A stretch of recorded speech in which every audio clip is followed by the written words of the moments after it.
महेश का पूरा परिवार आजकल बहुत खुश नजर आता है।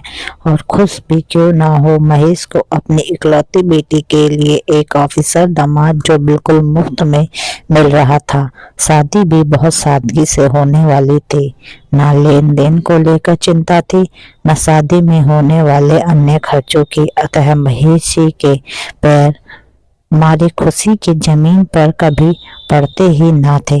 शादी के दिन जब नजदीक आए तो दोनों परिवार का एक दूसरे के यहाँ आना जाना भी शुरू हो गया था। शादी के लिए मुश्किल से 1 महीना ही बचा था। एक दिन ऑफिस से आकर महेश चाय पीने बैठे ही थे कि उधर से उनके होने वाले समधी कृष्ण सेठ जी का फोन आ गया। औपचारिक अभिनंदन के बाद कृष्ण सेठ जी ने महेश को जो कुछ भी कहा उसे सुनकर महेश को तो मानो काटो तो खून नहीं, उनका पूरा चेहरा पीला पड़ गया। माथे पर चिंता की लकीरें साफ देखी जा सकती थीं। दरअसल लड़के वालों ने यह रिश्ता करने से साफ इनकार कर दिया था। इनकार की वजह बताते हुए लड़के के पिताजी ने जो कुछ कहा वह इस प्रकार है।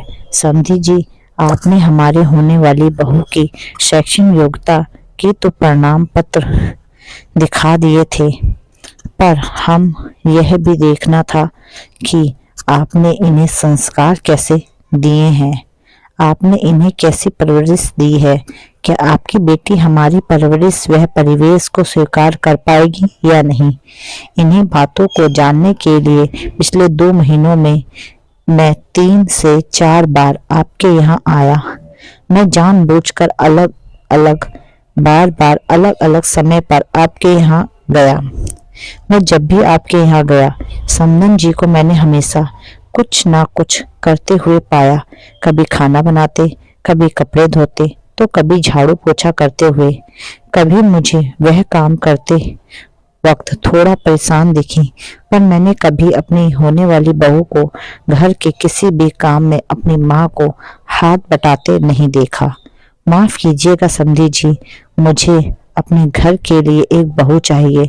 कोई सजावटी गुड़िया नहीं जो सज धज कर घर में कहीं किसी कोने में बैठी रहे। हमें तो एक ऐसी बहू चाहिए जो सास को अपनी माँ समझे। और मुझे यह कहने में दुख हो रहा है, जो लड़की अपनी माँ का दुख नहीं समझ सकती वो किसी और औरत का दुख कैसे समझ पाएगी। आपकी बेटी हमारे साथ एडजस्ट नहीं कर पाएगी, इसलिए मैं इस रिश्ते के लिए इनकार करता हूँ।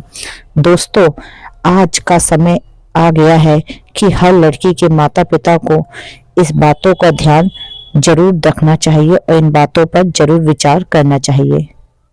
दोस्तों, लोगों को एक ऐसी बहू की इच्छा होती है जो घर का काम काज कर सके, परिवार की अच्छे से देखभाल कर सके और समाज में परिवार की मान प्रतिष्ठा को बनाए रखे, ना कि एक मूर्ति या कागज के फूल की तरह जो सज धज कर घर के एक कोने की शोभा बढ़ाती रहे। इसलिए सभी माता पिता को चाहिए कि वो अपनी लड़की के हित में निम्न छोटे छोटे कदम अवश्य उठाएं। आप चाहे अपनी बेटी को कितना ही प्यार क्यों ना करते हो, उसे कितना ही क्यों ना करते हो, उसे कितना ही क्यों ना मानते हो, उससे घर का कुछ ना कुछ काम अवश्य करवाएं, ताकि आगे चलकर उसे अपने जीवन में घर का कामकाज करने में कोई परेशानी का सामना ना करना पड़े। समय समय पर अपनी बेटी की गलतियों पर उसे डांटते भी रहें, जिससे ससुराल में उससे अगर कोई गलती हो जाए और बड़े बुजुर्ग उसे डांटे तो वह उसे सहन कर सके। जब उसे अपनी गलतियों के लिए डांट मिले तो वह उसे गलत नहीं समझे और ना ही कोई गलत कदम उठाने की कोशिश करे। दोस्तों, हमारी जिम्मेदारी अपनी बेटी को अपनी बेटी ही बनाए रखना ही नहीं, बल्कि अपनी बेटी को किसी दूसरे के घर की अच्छी बहू बनाने की जिम्मेदारी भी हमारी है। अगर हमने अपनी जिम्मेदारी ठीक तरीके से नहीं निभाई, बेटी में बहू के संस्कार नहीं डाले, तो इसकी सजा हमारी बेटी को भुगतनी ही है। हम आप भी इस सजा के भागीदार बनेंगे, जिंदगी भर पछताएंगे।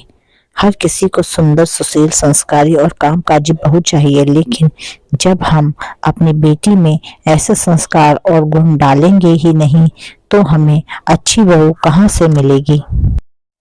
वृद्धाश्रम में माँ बाप को देखकर सभी लोग बेटों को ही भला बुरा कहते हैं और दोषी मानते हैं, लेकिन लोग ये भूल जाते हैं कि उन्हें वहां भेजने में किसी की बेटी का भी हाथ होता है। वरना बेटे अपनी माँ बाप को अपनी शादी से पहले वृद्धाश्रम क्यों नहीं भेजते, शादी के बाद ही क्यों भेजते हैं। ये कभी नहीं सुना कि किसी कुंवारे बेटे ने अपने माँ बाप को वृद्धाश्रम भेजा हो। एक बार सोचिएगा जरूर।